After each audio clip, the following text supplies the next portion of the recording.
This was an experimental project that overall turned into mostly a learning experience. I really enjoy the grain pop and texture you get from charred wood. So I used my little propane blowtorch and charred this piece of oak that I got off of a pallet from work. But after doing so, this is where all my problems began. The finish choice was a very thick, high gloss finish. The thickness of the finish ruined the texture because you can't really run your fingers across it and feel the texture of the wood because of the thickness of the clear coat. The other issue with the finish is that it's a high gloss.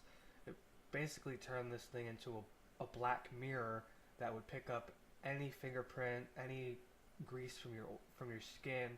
It turned it into a mirror. That was not the point. I was trying to go for a antique rustic look, and instead I got this very reflective surface that was not the desired outcome that I wanted. So I'm going to have to do this project again and play around with a few things using the things I learned. One is this piece of wood was much too large for the small magnet and the small bottle opener.